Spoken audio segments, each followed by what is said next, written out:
فرار از اردوگاه 14 نوشته بلین هاردن، کتابخوان حمید فلاحی، خوانش 13.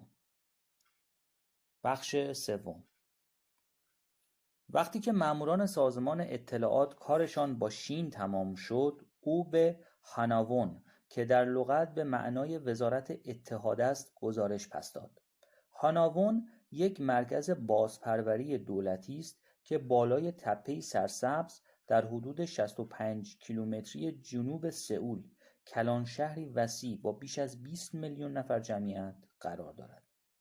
آنجا مجتمعی شبیه بیمارستان بیماران روانی است که با بودجه بالا و وسواس امنیتی شدید اداره می شود. ساختمانی 3 طبقه با آجرهای قرمز که دور آن حصاری بلند همراه با دوربین‌های امنیتی کشیده شده است و نگهبانان مسلح هم آنجا گشت می‌زنند. هاناون را در سال 1999 وزارت اتحاد ساخت تا به کسانی که از کره شمالی گریختند سرپناه و غذا بدهد و بهشان بیاموزد که چگونه خودشان را با فرهنگ سرمایه‌داری و بیش از حد رقابتی کره جنوبی تطبیق دهند و در آن دوام بیاورند. برای رسیدن به این هدف، کارکنان این مرکز از روانشناسان، مشاوران شغلی و معلمان همه علوم و دروس از تاریخ جهان تا رانندگی تشکیل شدند. همچنین در آنجا پزشک، پرستار و دندان پزشک هم هست. پناهجویان در طول اقامتی 3 ماهه حقوق شهروندیشان را مطابق قانون کره جنوبی می‌آموزند و به سفرهای آموزشی در مراکز خرید، بانک‌ها و ایستگاه‌های مترو می‌روند. وقتی از مجتمع بازدید می‌کردم، کو دیونگ بین مدیر کل هاناون به من گفت همه کسانی که از کره شمالی فرار می‌کنند در تطبیق پذیری مشکل دارند. در ابتدا به نظر می‌رسید شین بهتر از اکثر زندانیان خود را تطبیق می‌دهد. سفرهای آموزشی او را متعجب یا وحشت زده نکرد. او که خودش به تنهایی از بعضی از بزرگترین و ثروتمندترین شهرهای چین عبور کرده بود، به مردمی که شتابان سر در کار خویش دارند، ساختمان‌های بلند، ماشین‌های پرزرق و برق و دستگاه الکترونیکی عادت داشت. در طول اولین ماهی که شین در هاناون بود، اسناد و کارت عکسداری دریافت کرد که تایید کننده تابعیت کره جنوبی او بود. دولت کره جنوبی به صورت خودکار به همه کسانی که از کره شمالی فرار می‌کنند تابعیت می‌دهد. او همچنین در کلاس‌هایی شرکت کرد که در آن مزایا و برنامه‌هایی را که دولت به پناهجویان می‌دهد به او توضیح دادند که شامل آپارتمان رایگان، مقرری ماهانه $800 به مدت 2 سال و تا سقف $18,000 در صورت ورود شخص به دوره‌های یادگیری شغل یا تحصیلات عالی میشد. شین در کلاسی که همراه با دیگر پناهجویان در آن شرکت داشت یاد گرفت که جنگ 2 کره زمانی آغاز شد که در 25 ژوئیه 1950 کره شمالی بدون اعلام قبلی و طی حمله غافلگیرانه به خاک کره جنوبی تجاوز کرد. این قسمت از درس تاریخ اکثر کسانی را که تازه از کره شمالی آمدند به شدت متحیر و متعجب می‌کند. از زمان کودکی حکومتشان با آنها یاد داده بود که کره جنوبی با تشویق و کمک تسلیحاتی ایالات متحده جنگ را شروع کرده. در هاناون بسیاری از پناهجویان باور نمی‌کنند که یکی از ستون‌های زیربنای تاریخ کره شمالی بر دروغ بنا شده است. این واکنش مثل واکنش یک آمریکایی پس از شنیدن این جمله خواهد بود که جنگ جهانی دوم در اقیانوس آرام و پس از حمله مخفیانه آمریکایی‌ها به یک بندر در توکیو آغاز شد. از آنجا که شین در اردوگاه 14 تقریباً هیچ چیز یاد نگرفته بود، تصحیح بنیادی تاریخ شبه جزیره کره برای او بی‌معنا بود. او بیشتر به کلاس‌های علاقه داشت که در آن به او یاد دهند چگونه از کامپیوتر استفاده کند و چطور در اینترنت اطلاعات پیدا کند. اما وقتی که به پایان اولین ماه اقامتش در هاناون نزدیک شد، درست همان زمانی که تازه در آنجا احساس راحتی می‌کرد، خواب‌های ناراحت کننده‌ای می‌دید. شین مادرش را که دار زده شده بود و بدن پارک را روی حصار می‌دید و شکنجه‌هایی را که به نظرش پس از فرار او بر پدرش اعمال شده بود تصور می‌کرد. وقتی کابوس‌ها ادامه پیدا کردند، او از دوره تعلیم تعمیر اتومبیل انصراف داد. در آزمون گواهینامه رانندگی شرکت نکرد، از غذا خوردن دست کشید و برای خوابیدن دچار مشکل شد. احساس گناه شین را فلج کرده بود. تقریباً تمام پناهجویانی که به هاناون میرسند از خود علایم پارانویا نشان میدهند. درگوشی صحبت میکنن و با هم درگیر میشوند. از فاش کردن نام، سن و محل تولدشان میترسند. رفتارشان معمولاً مردم کره جنوبی را میرنجاند. آنها عادت ندارند تشکر و ببخشید بگویند. سوالات کارمندان بانک‌های کره جنوبی که سفرهای آموزشی برای باز کردن حساب با آن روبرو میشوند، گاهی اوقات پناهجویان را میترساند. آنها به نیت تقریباً همه کسانی که در مسند قدرتند شک میکنند. پناهجویان در قبال کسانی که در کره شمالی جا گذاشتند احساس گناه میکنند و به خاطر اینکه از لحاظ اقتصادی و تحصیلی نسبت به ساکنان کره جنوبی پایین‌ترند، گاهی تا حد وحشت آشفته میشوند. آنها از نحوه لباس پوشیدن، حرف زدن و حتی مدل موهای خودشان خجالت میکشند. کیم هیک یونگ که یک روانشناس بالینی است و در دفترش در هاناوون با من صحبت کرد، گفت در کره شمالی پارانویا واکنشی منطقی به شرایط واقعی بود و به این مردم کمک کرد که زنده بمانند. اما همین مسئله مانع فهمیدن امور جاری در کره جنوبی می شود. این مسئله مانع جدی در روند همسانسازی است. نوجوانانی که از کره شمالی می آیند 2 ماه تا 2 سال را در مدرسه متوسطه هنگیوره می گذرانند که مدرسه شبانه روزی و درمانی وابسته به هاناوون است. این مدرسه در سال 2006 ساخته شد تا به جوانانی کمک کنند که تازه از کره شمالی رسیدند و اکثرشان آماده شرکت در مدارس دولتی کره جنوبی نیستند. تقریبا همه آنها با خواندن و ریاضیات ابتدایی مشکل دارند.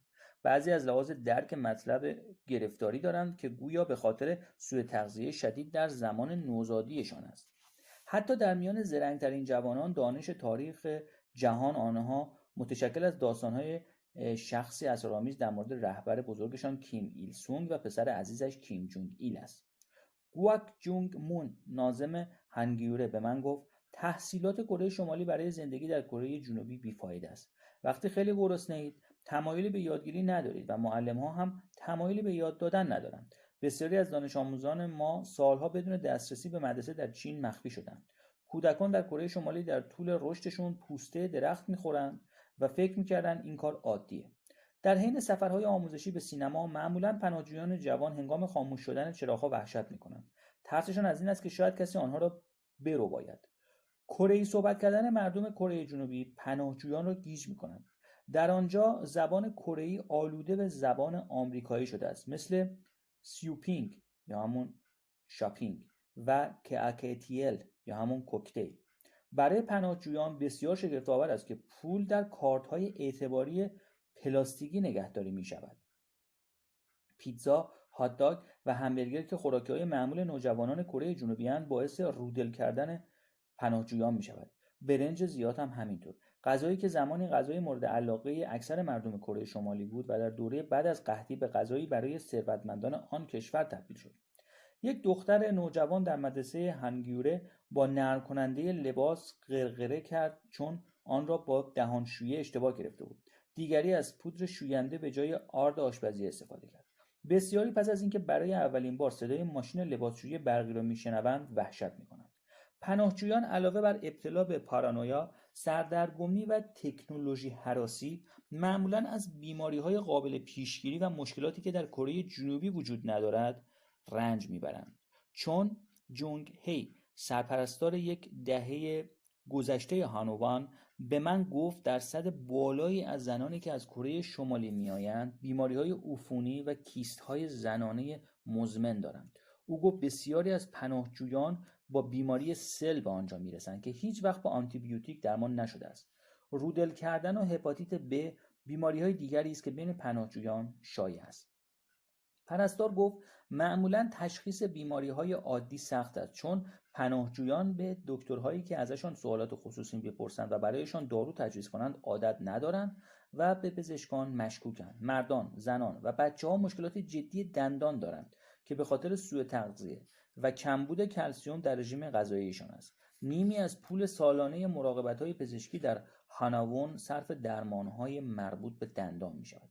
اگر نگوییم اکثرا، اما تعداد زیادی از پناهندگانی که به هاناوون میرسند به کمک دلالان ساکن کره جنوبی از کره شمالی فرار کردند. دلالان با اشتیاق صبر می‌کنند تا پناهجویان از مرکز بازپروری مرخص شوند و دوره دریافت مقرری ماهیانه‌شان از حکومت شروع شود. سپس پولشان را طلب می‌کنند. سرپرستار به من گفت که اضطراب ناشی از مقروض بودن پناهجویان را آزار می‌دهد. نیازی نبود که شین نگران دلال‌ها باشد. بعد 6 ماه استراحت و خوردن غذای منظم در کنسولگری کره جنوبی در شانگهای، شرایط سلامت جسمانی او نسبتاً خوب بود. اما کابوس‌ها او را رها نمی‌کردند. آنها تکرار شونده تر و آزاردهنده تر شدند. او متوجه شد که با توجه به تصاویر وحشتناک اردوگاه 14 که درون سرش میچرخیدند، بازگشت به زندگی راحت با تغذیه مناسب برایش غیر ممکن بود. از آنجایی که سلامت روحی او وخیم‌تر شد، کادر پزشکی هاناوون متوجه شد که او به مراقبت ویژه نیاز دارد و او را به بخش روانپزشکی بیمارستانی در آن اطراف فرستادند. او 2 ماه و نیم در آنجا ماند و بخشی از آن در تنهایی گذشت و بیشتر تحت درمان با داروهایی بود که به او امکان میداد غذا بخورد و بخوابد. در کنسولگری در شانگهای او شروع به نوشتن خاطراتش کرده بود و پزشکان بخش روانپزشکی بیمارستان او را تشویق کردند که به عنوان بخشی از درمان آنچه آنها اختلال استرس پس از ضربه روحی تشخیص دادند، به نوشتن خاطراتش ادامه دهد. شین از زمانی که در بیمارستان بود چیز کمی به یاد می‌آورد، البته به غیر از کابوس‌هایی که به آهستگی محو شدند. او بعد ترخیص به آپارتمان کوچکی رفت که وزارت اتحاد برایش خریده بود. آپارتمان در هواسونگ قرار داشت، شهری با حدود 500,000 نفر جمعیت که در دشت‌های کم ارتفاع مرکزی شبه جزیره کره نزدیک دریای زرد و در حدود 50 کیلومتری سئول قرار داشت. در ماه اول شین به ندرت بیرون رفت و زندگی به سبک کره جنوبی را از پنجره‌های آپارتمانش نگاه کرد. در نهایت او خطر کرد و به خیابان رفت. شین حضورش در جامعه را با رشد آرام یک ناخن مقایسه کرد. او نمیتواند توضیح دهد که چرا یا چگونه اتفاق افتاد. فقط اتفاق افتاد. بعد از اینکه خطر کرد و در شهر ظاهر شد، به کلاس رانندگی رفت. شین به خاطر دایره لغات محدودش 2 بار در امتحان گواهینامه رانندگی رد شد. او دریافت که پیدا کردن کاری که به آن علاقه داشته باشد یا ماندن سر کاری که به او پیشنهاد شده بود سخت است. شین خرده‌های فلز جمع کرد، دیگ‌های سفالی درست کرد و در یک مغازه لوازم خانگی کار کرد. مشاوران شغلی هاناوون میگویند اکثر کسانی که از کره شمالی میآیند تجاربی مشابه تبعید دارند. آنها معمولا برای حل مشکلشان به دولت کره جنوبی وابسته‌اند و نمیتوانند مسئولیت شخصی عادتهای بد کاری یا دیر رفتن سر کار را به عهده بگیرند. پناهجویان بارها از کارهایی که دولت برایشان پیدا کرده استعفا میدهند و کارهایی را شروع میکنند که در آنها شکست میخورند. بعضی از تازه واردها بیزارند از چیزی که آن را انحطاط و نابرابری زندگی در کره جنوبی می‌بینند. بنابراین وزارت اتحاد برای اینکه بتواند کارفرمایانی پیدا کند که رفتارهای بد تازه واردهای کره شمالی را تحمل کنند، به شرکت‌هایی که خطر کنند و یک پناهجو استخدام کنند تا سالی $1800 پرداخت می‌کند. شین ساعت‌های زیادی را در آپارتمان یک خوابه‌اش با احساس تنهایی شدید گذراند. او تلاش کرد عموی بزرگترش را پیدا کند. شین تاءالصبر را که فرار او به کره جنوبی پس از جنگ دوم کره یا جنگ 2 کره جرم پدر شین و تمام خانواده محسوب شد و آنها به خاطرش به اردوگاه 14 فرستاده شدند. اما شین فقط یک اسم داشت و دولت کره جنوبی به او گفت که هیچ اطلاعاتی در مورد آن نام ندارد. وزارت اتحاد به او گفت که فقط میتوان میان اسامی کسانی جستجو کرد که قبلا برای پیدا کردن اعضای خانوادهشان ثبت نام کردند و به همین دلیل شین از جستجو دست کشید. یکی از روانشناسانی که شین را در بیمارستان درمان کرده بود او را با یکی از مشاوران مرکز پایگاه اطلاعاتی حقوق بشر کره شمالی در ارتباط قرار داد که مرکزی غیر دولتی و مستقر در سئول است و اطلاعات مربوط به خشونت‌ها و آزارهای مربوط به کره شمالی را جمع‌آوری، تحلیل و منتشر می‌کند. مشاور شین را تشویق کرد که خاطراتش را که در دوره درمان می‌نوشت به یک کتاب خاطرات تبدیل کند که مرکز پایگاه اطلاعاتی حقوق بشر آن را در سال 2007 به زبان کره‌ای منتشر کرد. زمانی که شین روی کتاب کار می‌کرد تقریباً تمام زمانش را در دفتر پایگاه اطلاعات می‌گذراند. جایی برای خواب به او دادند و او با ویراستارها و دیگر کارکنان دوست شد. وقتی سخنان مربوط به تولد او در اردوگاه کار بدون امکان خروج و فرارش از آنجا در سئول پیچید، دیدارهای او با فعالان حقوق بشر مهم و سران سازمان‌های پناهندگان آغاز شد. زندانیان و نگهبانان سابق اردوگاه‌ها و همینطور وکلای حقوق بشر، خبرنگاران کره جنوبی و دیگر متخصصانی که دانش گسترده و عمیقی در مورد اردوگاه‌ها دارند، داستان‌های او را بررسی و موشکافی کردند. فهم او از نحوه عملکرد اردوگاه‌ها، زخم‌های بدنش و نگاه غمگینش قانع کننده بودند و او در میان عموم اولین شهروندی از کره شمالی شناخته شد که پس از فرار از یک زندان سیاسی به کره جنوبی آمده است. ان میونگ چول که در 4 اردوگاه در کره شمالی نگهبانی و راننده بوده است، به اینترنشنال هرالد تریبون گفت که او هیچ شکی ندارد که شین در منطقه کنترل کامل زندگی کرده است. وقتی آنها برای اولین بار همدیگر را دیدند، ان میونگ چول گفت که نشانه‌های گویایی دیده، پرهیز از نگاه کردن به چشم و دستانی که به خاطر کار در کودکی حالت کمانی داشتند. کیم تای جین در سال 2008 به من گفت اول نمیتوانستم حرفهای شین را باور کنم، چون قبلا هیچکس موفق به فرار نشده بود و مدیر عامل شبکه دموکراسی علیه گولاک کره شمالی و پناهجویانی است که قبل از آزاد شدن از اردوگاه 15 یک دهه آنجا بوده است. اما کیم مانند کسان دیگری که از اردوگاه‌ها اطلاعات دست اول داشتند، پس از دیدار با شین به این نتیجه رسید که داستان او به همان اندازه که خارق‌العاده است، معتبر هم هست. در خارج از کره جنوبی، متخصصان حقوق بشر شروع به یادداشت برداری از حرف‌های شین کردند. در بهار سال 2008 او به تور ژاپن و ایالات متحده دعوت شد. شین در دانشگاه کالیفرنیا برکلی و دانشگاه کلمبیا حاضر شد و با کارکنان گوگل صحبت کرد. وقتی شین دوستانی پیدا کرد که مسائلی را که او متحمل شده بود میفهمیدند و احساس میکردند، اعتماد به نفس به دست آورد و شروع به پر کردن حفره‌های خالی دانسته‌هایش در مورد زادگاهش کرد. شین تمام اخبار مربوط به کره شمالی را در اینترنت و روزنامه‌های کره جنوبی خواند و درباره تاریخ شبه جزیره کره، سابقه دیکتاتوری خانواده کیم و جایگاه مطرود کشورش در عرصه بین‌المللی مطالعه کرد. در مرکز پایگاه اطلاعاتی که کارکنانشان سالها با اهالی کره شمالی کار کرده بودند، شین را به چشم اعجوبه‌ای صیقل نخورده می‌دیدند. لی یون کو، رهبر یک گروه در مرکز، گفت در مقایسه با دیگر پناهجویان او زود یاد می‌گرفت و در برخورد با شوک فرهنگی هم بسیار انعطاف پذیر بود.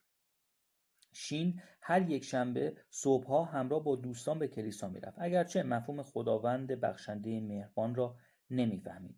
شین به طور غریزی تمایلی نداشت در مورد چیزی سوال کند. معلمان اردوگاه کار کودکانی را که سوال می‌پرسیدند تنبیه می‌کردند. در سئول حتی زمانی که دوستان دلسوز و مطلعی در اطراف او بودند، کمک خواستن برایش غیر ممکن بود.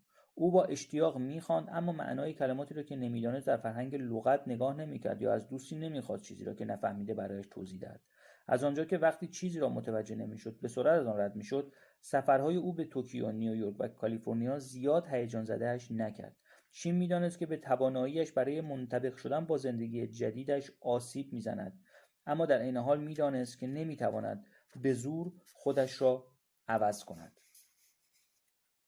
تنها سالگرد تولدهایی که در اردوگاه 14 مهم بودند، سالروز تولد کیم جونگ ایل و کیم ایل سونگ بود. اینها عیدهای ملی کره شمالی اند و حتی اردوگاه کاری که زندانیانشان هیچگاه از آن خارج نمی‌شوند هم در آن روزها تعطیلند. وقتی شین در اردوگاه بزرگ می‌شد، کسی به سالروز تولدش اهمیتی نمی‌داد، حتی خودش. زمانی که شین در کره جنوبی 26 ساله شد، این مسئله تغییر کرد و 4 نفر از دوستانش در TGI Fridays در مرکز سئول برای او یک مهمانی غافلگیر کننده ترتیب دادند.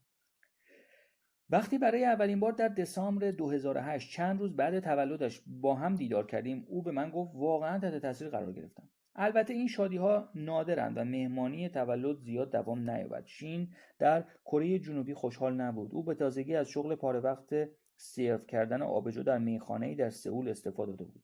نمیدانست چطور میخواهد اجاره ماهانه $300 اتاق کوچکش را که در آپارتمانی گروهی در مرکز سئول بود بپردازد و مقرری $800 که وزارت اتحاد به او میداد هم تمام شده بود.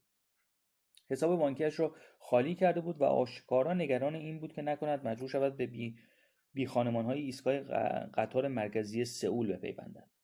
زندگی اجتماعیش هم در شرایط مطلوبی نبود. گاهی اوقات در آپارتمان گروهی همراه هم‌اتاقی‌هایش غذا می‌خورد، اما دوست دختر یا دوست خیلی صمیمی نداشت. او معاشرت یا کار با دیگر شهروندان کره شمالی را که از اردوگاه‌های کار آزاد شده بودند رد کرد. از این جنبه شین مانند بسیاری از پناهجویان اهل کره شمالی بود. مطالعات انجام شده نشان می‌دهد که آنها در روند اجتماعی شدن کند هستند و معمولاً تا 2 یا 3 سال پس از رسیدن به کره جنوبی از ارتباطات با دیگران خودداری می‌کنند. کتاب خاطرات او ناموفق بود و از 3000 نسخه چاپ شده حدود 500 نسخه فروش رفت. شین گفت که از کتاب هیچ پولی به دست نیاورد. مدیر عامل مرکز پایگاه اطلاعاتی بعد اینکه سازمانش کتاب را منتشر کرد به کریستیان ساینس مانیتور گفت مردم علاقه به این موضوع ندارند. بی‌تفاوتی جامعه کره جنوبی نسبت به حقوق مردم کره شمالی خیلی نگران کننده است. شین به هیچ وجه اولین بازمانده اردوگاه‌های کره شمالی نبود که در جامعه کره جنوبی با بی‌علاقگی جمعی روبرو می‌شد. قبل از اینکه کانگ چول هوان و خانواده‌اش قابل اصلاح معرفی شوند و در 1987 دوباره آزاد شوند، یک دهه را در اردوگاه 15 گذراندند. اما داستان فلاکتبار او را که خبرنگاری به نام پیر ریگلوت نوشت و در سال 2000 به زبان فرانسوی منتشر شد نیز در کره جنوبی با توجه درخوری مواجه نشد تا اینکه به انگلیسی ترجمه و با عنوان آکواریوم های پیونگیانگ منتشر شد و یک نسخه اش از میز کار جورج دبلیو بوش رئیس جمهور وقت ایالات متحده سر درآورد. بوش کانگ را به کاخ سفید دعوت کرد تا در مورد کره شمالی صحبت کند و بعداً او آکواریوم ها را یکی از تاثیرگذارترین کتاب‌هایی که در طول ریاست جمهوریم خوانده‌ام توصیف کرد. روزی که من و شین با هم دیدار کردیم، او به من گفت نمیخوام از این کشور انتقاد کنم، اما به نظرم از کل جمعیت کره جنوبی فقط 0.1% واقعا به کره شمالی اهمیت میدن. نحوه زندگیشون به اونا اجازه نمیده که به چیزی فراتر از مرزاشون فکر کنن. این کار براشون سودی نداره. شین در مورد عدم توجه مردم کره جنوبی نسبت به کره شمالی اغراق کرد، اما نظرش درست بود. این مسئله نقطه کوری بود که گروه‌های حقوق بشری محلی و بین‌المللی را گیج می‌کند.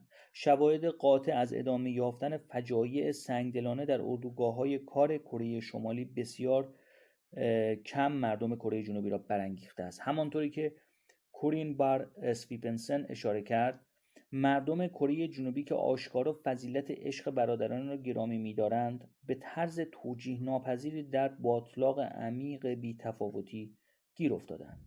وقتی در سال 2007 لی میونگ باک رئیس جمهوری کره جنوبی شد، فقط 3% از رای دهندگان وضعیت کره شمالی را یکی از نگرانی‌های اصلیشان محسوب می‌کردند. آنها به ناظران انتخاباتی گفتند که مهمترین دغدغه‌شان به دست آوردن دستمزد بالاتر است. وقتی بحث پول درآوردن باشد، کره شمالی وقت هدر دادن به تمام معناست. اقتصاد کره جنوبی 38 برابر بزرگتر از اقتصاد کره شمالی است. حجم مبادلات بین‌المللی کره جنوبی 224 برابر بیشتر است. با این حال، تحرکات خصومت‌آمیز دوره‌ای کره شمالی باعث فوران خشم در کره جنوبی می‌شود. این سخن مخصوصا در مورد اتفاقات سال 2010 صادق است، یعنی زمانی که کره شمالی با یک زیردریایی مخفیانه حمله‌ای ترتیب داد که در نتیجه آن 46 ملوان کره جنوبی را کشت و چئونان را که یک کشتی جنگی در محدوده آبی کره جنوبی بود غرق کرد. همچنین توپخانه کره شمالی باران توپ را روی یک جزیره کوچک متعلق به کره جنوبی سرازیر کرد که 4 نفر را کشت، اما رغبت مردم کره جنوبی به انتقام خیلی سریع محو شد. بعد از اینکه ماموران بین‌المللی تایید کردند که یک اژدر متعلق به کره شمالی چئونان را غرق کرده است، رای دهندگان کره جنوبی از رئیس جمهور لی که گفته بود حکومت کره شمالی باید بهایی بپردازد حمایت نکردند. هیچ خبری از نسخه کره‌ای اثرات احساسی 11 سپتامبر که ایالات متحده را به سمت جنگ‌های افغانستان و عراق سوق داد نبود. در عوض حزب لی در انتخابات میان دوره‌ای شکست خورد که نشان داد شهروندان کره جنوبی بیشتر به حفظ صلح و استانداردهای زندگیشان اهمیت میدن تا اینکه بخواهند به کره شمالی درسی بدهند. لیم سئونگیول که یک توزیع کننده پوشاک 27 ساله ساکن سئول است، به من گفت اگر جنگ شروع شود هیچ برنده یا بازنده‌ای وجود نخواهد داشت. ملت ما ثروتمندتر و باهوشتر از کره شمالی است. ما باید در رویارویی‌ها از منطق استفاده کنیم. مردم کره جنوبی دهه‌های زیادی را صرف به دست آوردن معنای این منطق کردند که از آن در واکنش به دیکتاتور همسایه استفاده کنند که حدود 80% از قدرت آتش نظامی‌اش را در فاصله 100 کیلومتری منطقه غیرنظامی مرزی جدا کننده دو کره که به شدت تحت مراقبت است انتقال داده و پشت سر هم تهدید می‌کند که سئول فقط 55 کیلومتر با مرز فاصله دارد را تبدیل به دریای آتش می‌کند. حملات خونین و غافلگیر کننده کره شمالی دوره تکرار 10 تا 15 ساله دارند. از یورش جوخه نظامی سال 1968 که تلاش داشت رئیس جمهور کره جنوبی را ترور کند تا بمبگذاری در هواپیمای جت مسافربری کوریان ایر در سال 1987 و نفوذ نافرجام کماندوهای نیروی ویژه به زیردریایی در سال 1996 تا غرق کردن کشتی جنگی و بمباران جزیره در سال 2010. این حملات صدها شهروند کره جنوبی را به کشتن دادند، اما هنوز نتوانستند رای دهندگان کره جنوبی را تحریک کنند تا از دولتشان بخواهند دست به ضد حمله اساسی بزنند. این حملات نتوانستند مانع میانگین رشد ثروت، افزایش سطح تحصیلات و داشتن خانه بهتر مردم کره جنوبی شوند. کشور کره جنوبی به 4مین اقتصاد بزرگ آسیا و 11مین اقتصاد بزرگ جهان تبدیل شده است. مردم کره جنوبی به دقت به برچسب قیمت اتحاد دو آلمان نگاه کردند. بعضی تحقیقات نشان داده باری که بر دوش کره جنوبی پس از اتحاد دو کره است 2.5 برابر بیشتر از باری است که پس از الحاق آلمان شرقی سابق به آلمان غربی بر دوش آلمان غربی ماند. مطالعات حاکی از این است که طبق شواهد موجود اتحاد دو کره میتواند مستلزم خرج 2 تریلیون دلار در طول 30 سال، افزایش مالیات برای 6 دهه و صرف 10% از سود تولید داخلی کره جنوبی برای کره شمالی در آینده نزدیک باشد. مردم کره جنوبی خواهان اتحاد دوباره با کره شمالی هستند، اما آن را فوراً نمیخواهند. بسیاری از آنها نمیخواهند که این اتفاق در طول عمرشان بیفتد، بیشتر به این دلیل که هزینه آن به شکل غیرقابل قبولی بالا خواهد بود. شین و بسیاری دیگر از پناهندگان اهل کره شمالی با توجیه‌های مهمی از این مسئله شکایت می‌کنند که مردم کره جنوبی آنها را ساده‌لوح‌های کم‌سوادی می‌بینند که نمی‌دانند چطور صحبت کنند، بد لباس می‌پوشند و کشورشان بیشتر از آنچه می‌ارزد دردسر دارد. شواهد زیادی وجود دارد که جامعه کره جنوبی تطبیق پیدا کردن را برای پناهجویان دشوارتر می‌کند. نرخ بیکاری اهالی کره شمالی در کره جنوبی 4 برابر میانگین ملی است، در حالی که نرخ خودکشی آنها بیش از 2.5 برابر شهروندان کره جنوبی است. حتی خود مردم کره جنوبی به سختی تقلا می‌کنند تا در فرهنگ خودشان که نسبت به موفقیت بسیار سختگیر است، به جایگاه اجتماعی توجه ویژه‌ای دارد و دیوانه تحصیلات عالی است، جایگاهی به دست بیاورند. شین تلاش میکرد راهش را به جامعه‌ای بیابد که به طرز عجیبی بیش از حد کار میکند، ناامن است و فشار روحی زیادی در آن وجود دارد. طبق یافته‌های سازمان همکاری و توسعه اقتصادی که حامی رشد اقتصادی پایدار در 34 کشور ثروتمند است، مردم کره جنوبی بیشتر کار میکنند، کمتر میخوابند و نرخ خودکشی بین مردم کره جنوبی بیشتر از هر کشور توسعه یافته دیگر است. همچنین مردم کره جنوبی همدیگر را به چشم انتقاد و تحقیر نگاه می‌کنند. ارزش نهادن به خود با پذیرفته شدن در بعضی دانشگاه‌های ممتاز و به دست آوردن شغل‌های معتبر با دستمزد بالا در شرکت‌های بزرگی مانند سامسونگ، هیوندای و LG تعریف می‌شود. اندرو اونگ کیم، استاد جامعه شناسی دانشگاه کره که یکی از ممتازترین دانشگاه‌های کشور است، به من گفت جامعه بدون گذشت و سنگدل است و این مبارزه پایدار است. اگر جوانان شرایط درست به آن مشخصات درست میگویند را به دست نیاورند، بسیار بدبین خواهند شد. آنها به این باور میرسند که نمیتوانند زندگیشان را شروع کنند.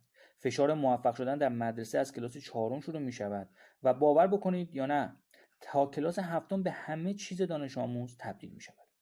دنبال کردن مشخصات درست هزینه کردن برای تحصیلات را به میزان بسیار زیادی افزایش داده است. در میان کشورهای ثروتمند کره جنوبی رتبه اول سرانه هزینه برای آموزش خصوصی را به خود اختصاص داده است که این آموزش‌ها شامل معلم‌های خصوصی، کلاس‌های تقویتی و دوره‌های زبان انگلیسی در خانه و خارج از کشور می‌شود. از هر 5 دانش آموز 4 نفر از دوره ابتدایی تا متوسطه در کلاس‌های تقویتی شرکت می‌کنند. حدود 6% از سود تولید داخلی کشور خرج آموزش می‌شود که بیش از 2 برابر نرخ هزینه در ایالات متحده، ژاپن یا بریتانیا است.